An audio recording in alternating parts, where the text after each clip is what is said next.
पूर्वी शिक्षणाचा अभाव होता आणि पोटाचा खळगा भरण्यासाठी त्यांना उद्योग करावा लागायचे, पण ती जात त्यांना एवढी चिकटली की ती जात आता जायला तयार नाही. आपण मात्र कोणालाही जातीवर चिडवायचं नाही. आपण सर्व एका देवाची लेकरे आहोत. मी इथं काही जातींचा उल्लेख करणार आहे. मला कोणत्या जातीचा अपमान करायचा नाही, कोणत्या जातीचं समर्थन करायचं नाही, पण पोटाचं खळगं भरण्यासाठी काय उद्योग करायचे हे तुम्हाला कवितेतून सांगणार आहे. कळालं का? पूर्वीच्या काळी काय उद्योग चालायचे तुम्हाला मी कवितेतून सांगतोय. गावोगावची व्यथा.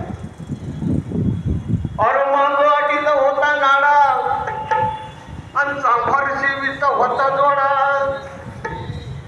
सुतार टोपीत होता गाडा, सोनार गडीत होता तोडा, नाडान गाडान जोडान तोडान चारी सवाल पोडार, नाडान गाडान जोडान तोडान चारी सवाल पोडार. हो अरे धनगर झाडीत होता लेंडी, माळी तोडीत होता भेंडी, आणि शिंपी शिवीत होता बंडी, नावी करीत होता मुंडी, भेंडीन शेंडीन भेंडीन लेंडीन चारी सवाल कोंडीर, भेंडीन लेंडीन भेंडीन शेंडीन चारी सवाल कोंडीर.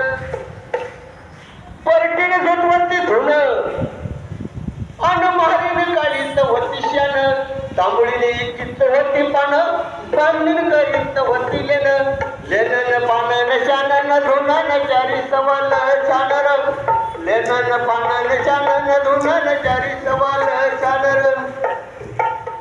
त्याच्या हातात होता सोटा, वडारी घडीत होता पाटा, सावकर मोजीत होता नोटा, पाटील बांधीत होता पेटा, पेटाने काटाने मोठाने नटाने चारी सवाल मोटार, पेटाने काटाने मोठाने नटाने चारी सवाल मोटार. काही कडीत होता झाप, गारुडी खेळवीत होता साप, गौडी कामाचं घेत होता माप, रामुशी बैलाला देत होता चाप, चापन नाकन छापन नाकन चारी सवाल जाकर, चाकन नाकन मापन नाकन चारी सवाल जाकर.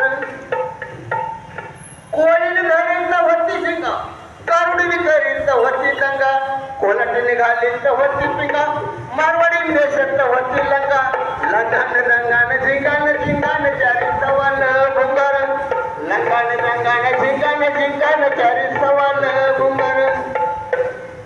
कुंभार फिरवीत होता चाक आणि सोनार टोकीत होता नाक, हलवाई करीत होता पाक, वाणी झोकीत होता माप, नाकन झाकन पापन नाकन चारी सवाल झाकन, नाकन झाकन पापन नाकन